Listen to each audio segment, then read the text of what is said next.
नमस्कार साथियों, स्वागत है आपका अपने YouTube चैनल पर। आज की वीडियो में दोस्तों हम बात करने वाले हैं डाटा एंट्री ऑपरेटर की वैकेंसी के बारे में। पंचायत सहायक के तहत दोस्तों आपको याद होगा 2022 में 58,000 वैकेंसी निकाली गई थी। उसी के संदर्भ में जो पद रिक्त हो गए हैं उन्हीं के सापेक्ष दोस्तों ये वैकेंसी निकाली गई। यहाँ पर कुल पदों की जो संख्या रहने वाली है वो 4821 रहने वाली। इस वीडियो में हम देखेंगे दोस्तों कि आप फॉर्म कब से भर सकते हैं और कब इसकी लास्ट डेट होने वाली है, क्या योग्यता रहने वाली है और फॉर्म आपको कैसे कंप्लीट करना है, क्योंकि हमने फॉर्म भी इसमें लगाया हुआ है जिससे कि आप पता कर पाएंगे कि हमें फॉर्म को कैसे फिल करना है और इसके साथ साथ हमें कौन कौन से डॉक्यूमेंट्स लगाने हैं। तो दोस्तों आप इंटरेस्टेड हैं पंचायत सहायक की जॉब करने के लिए तो वीडियो को बहुत ध्यान से देखिए जिससे कि आपके सारे डाउट इस वीडियो में दूर हो सकेंगे। तो ये जो विज्ञापन निकाला गया था दोस्तों ये 7 जून को निकाला गया था। अखबार वगैरह में चस्पा करने की जो तिथि थी वो 12 से 14 जून थी। यहाँ पे आप देख सकते हैं, मोटी मोटी बातें आपको बता दे रहा हूँ, जो मूल बातें हैं उन पे बात कर लेते हैं। आप जो फॉर्म भरना स्टार्ट कर सकते हैं दोस्तों 15 जून से 30 जून तक, यानी 15 जून से लेकर के 30 जून तक का समय आपके पास है। आप ऑफलाइन माध्यम से इस फॉर्म को भर सकते हैं और अपनी ग्राम पंचायत में जमा कर सकते हैं या फिर ब्लॉक में जा करके BDO के ऑफिस में इसको जमा कराया जा सकता है। इसके अलावा जिला पंचायत राज अधिकारी कार्यालय व विकास खंड कार्यालय में प्राप्त आवेदन पत्रों को संबंधित ग्राम पंचायत में उपलब्ध कराया जाएगा 1 से 6 जुलाई। जब आप फॉर्म को अपना जमा कर देंगे तो ग्राम पंचायत में भी आता है दोस्तों, तो वो तिथि रहेगी 1 से 6 जुलाई। इसके अलावा चौथे वाले स्टेप पे ध्यान दीजिए दोस्तों, यहाँ पे जो मेरिट लिस्ट तैयार की जाएगी, मेरिट लिस्ट अभी तैयार की जाएगी 7 जुलाई से 14 जुलाई के बीच में। अब ये देखिए वैकेंसी दोस्तों मेरिट बेस पे है ना। जब ये 58,000 पद निकाले गए तो हर ग्राम पंचायत में एक डाटा एंट्री ऑपरेटर को लगाया जाना था और बहुत सारे डाटा एंट्री ऑपरेटरों ने इस जॉब को छोड़ दिया है, तो ये पद रिक्त तो हो गए हैं। उसी के आधार पर अब एक आदमी या एक से ज़्यादा आदमी इसके लिए आवेदन करेंगे तो फिर से मेरिट लगेगी। मतलब नियम वही रहेगा जो 2022 में चयन प्रक्रिया का नियम था, नियम में कोई बदलाव नहीं किया गया है।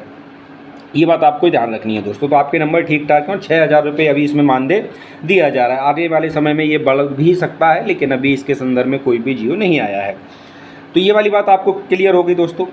इसके अलावा आपको जो नियुक्ति पत्र मिलेगा दोस्तों उसकी डेट रहेगी 22 से 24 जुलाई के बीच में। तो मतलब 1 महीने में ही आपको सारे काम आपके हो जाने। 15 से 30 जून तक आप अपना फॉर्म कंप्लीट करिएगा और 22 से 24 जुलाई के बीच में अगर आपका नंबर आ जाता है मेरिट में तो आप यहाँ पर जॉब ले सकते हैं, मतलब आपको नियुक्ति पत्र मिल जाएगा।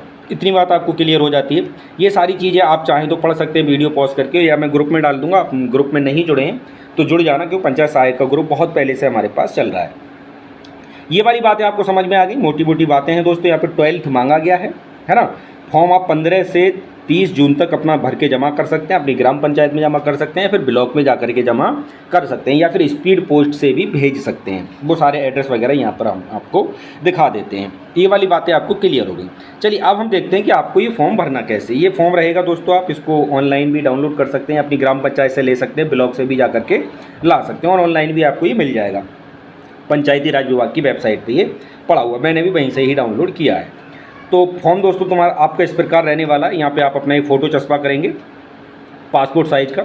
आवेदित ग्राम पंचायत, किस ग्राम पंचायत में आप आवेदन दे रहे हैं तो आपकी जो भी ग्राम पंचायत XYZ आप नाम लिखेंगे उसका, विकास खंड का नाम लिखेंगे, आपका ब्लॉक क्या है, जनपद का नाम लिखेंगे, आपका जिला क्या है, अपना पूरा नाम हिंदी में इंग्लिश में जो चाहें वैसे लिख सकते हैं, पिता का नाम, माता का नाम, अपनी डेट ऑफ बर्थ जो हाई स्कूल में दी हुई है ना।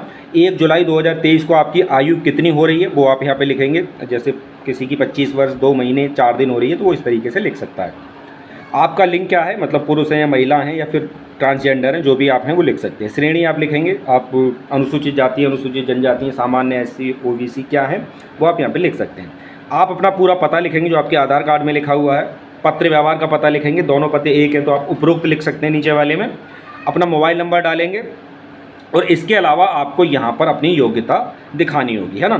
सबसे पहले आप क्रम नंबर 1 क्रम नंबर 2 डाल लेंगे, फिर यहाँ पे हाई स्कूल का ब्यौरा देंगे, यहाँ पे इंटर का ब्यौरा देंगे, कौन से बोर्ड से आपने पास किया वो लिखेंगे, कौन कौन से विषय थे आपके पास वो लिखेंगे, पूर्णांक क्या था वो लिखेंगे, कितने नंबर आपको मिले थे ये लिखेंगे, प्रथम आई श्रेणी, सेकंड आई, थर्ड आई क्या आई, कितना परसेंटेज आपका रहा वो आप सब यहाँ पे मेंशन करेंगे। यहाँ तक बात हो जाती है। इसके अलावा पॉइंट नंबर 12 को ध्यान से देखिएगा दोस्तों। कार्य का अनुभव, अगर आपने कहीं काम किया है तो यहाँ पे लिख सकते हैं, नहीं किया तो इसको खाली छोड़ सकते हैं। कोविड-19 में मृत व्यक्तियों के वारिसान के रूप में आवेदन किया जा रहा है या नहीं, तो अगर आपके परिवार से कोई कोविड में एक्सपायर नहीं हुआ है तो आप इसको नहीं करेंगे। अगर कोई हुआ है आपके माता या पिता में से तो आप उसको हाँ करेंगे। मृतक का नाम लिखेंगे, अगर कोविड वाली आप ये दे रहे हैं डिटेल तो मृतक का नाम क्या है, अगर आप नहीं लिख रहे हैं तो यहाँ पे मृतक का नाम देने की ज़रूरत आपको नहीं है। आवेदक का मृतक से संबंध क्या है, तो ये कोविड वालों के लिए दोस्तों पॉइंट नंबर 13 है ना। पॉइंट नंबर 13 सिर्फ कोविड वालों के लिए जिनके परिवार से माता या पिता का देहांत हो गया हो, वो लोग इसको कंप्लीट करेंगे। यहाँ पे आप PCR report, RT report, agent report वगैरह के बारे में संलग्न करेंगे। अगर आपके साथ ऐसा कुछ हुआ तो रिपोर्ट आपको फोटोकॉपी इस पर लगानी होगी। इसके अलावा आपको एक घोषणा पत्र मिलेगा, इसको आप ध्यान से पढ़ेंगे। लिखा प्रमाणित किया जाता है कि मेरे द्वारा आवेदन पत्र में भरी गई सभी सूचनाएं सत्य हैं। मेरे द्वारा दी गई सूचनाएं असत्य पाए जाने तथा आवेदन अपूर्ण पाए जाने पर मेरा प्रार्थना पत्र निरस्त किए जाने की दशा में मुझे कोई आपत्ति नहीं होगी। भरी गई सूचनाएं संबंधित दस्तावेज संलग्न करें और आप अपने यहाँ पर हस्ताक्षर कर देंगे। ये वाली बात क्लियर हो गई। इसके अलावा जब इस फॉर्म को आप जमा करने के लिए जाएंगे तो ये प्राप्ति रसीद आपको मिलेगी। कहाँ जमा कर सकते हैं? अपनी ग्राम पंचायत में, विकास खंड में, या फिर जिला स्तर पंचायती जो जहाँ DPRO बैठता है। DPRO कहाँ बैठता है? डिस्ट्रिक्ट पे बैठता है ये। तो आप इन तीनों में से कहीं भी जा करके अपना फॉर्म को जमा कर सकते हैं। अगर आप यहाँ नहीं जाना चाहते हैं तो अपने विकास खंड का पता लिख करके आप स्पीड पोस्ट या पोस्ट के माध्यम से भी इस फॉर्म को भेज सकते हैं। और यहाँ पर क्या होगा, जो प्राप्त करेगा, प्राप्तकर्ता का नाम, दिनांक और उसकी मोहर यहाँ पर लगी होगी, ये फाड़ के वो आपको दे देगा, जिससे आप प्रूफ आपके पास हो जाएगा कि मैंने अपना फॉर्म भली भांति ब्लॉक में जा करके या फिर विकास खंड में जा करके, पंचायती राज विभाग में जा करके जमा किया था।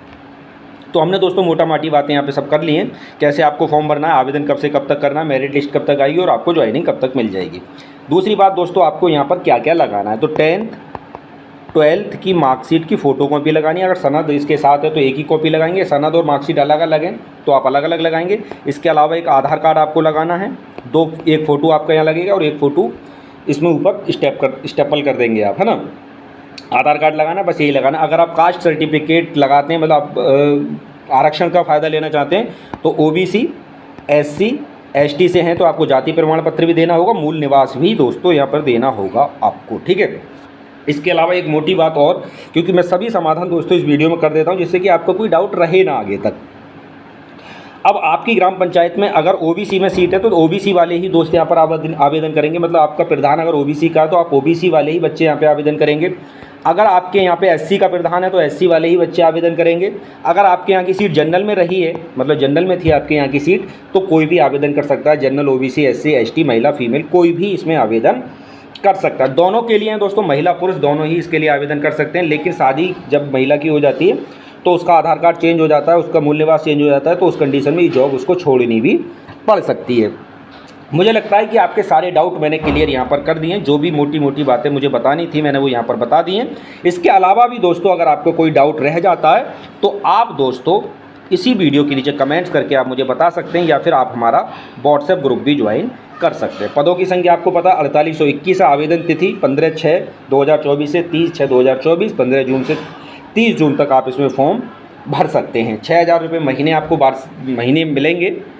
इसके अलावा आपका जो काम होता है आय, जाति, निवास, पैन कार्ड, आधार कार्ड यही बनाने का दोस्तों रहता है। आधार कार्ड तो एक अलग चीज़ हो गई। ये सारे काम आपके रहते हैं। जो काम ब्लॉक से तहसील स्तर से कराए जाते हैं वो एक डाटा एंट्री ऑपरेटर यानी पंचायत सहायक करने वाला है। तो मिलेंगे दोस्तों आप लोगों से अगली वीडियो में। अगर आप इंटरेस्टेड हैं तो आप इस फॉर्म को ज़रूर से फिल कर दीजिए। मुलाकात होगी दोस्तों एक अगली वीडियो में। अगर चैनल पर नए हैं तो सब्सक्राइब करके आप हमारे साथ ज़रूर जुड़िए, जिससे कि अगला अपडेट आए तो वो आपसे छूटे नहीं। वीडियो देखने के लिए दोस्तों आपका बहुत बहुत धन्यवाद।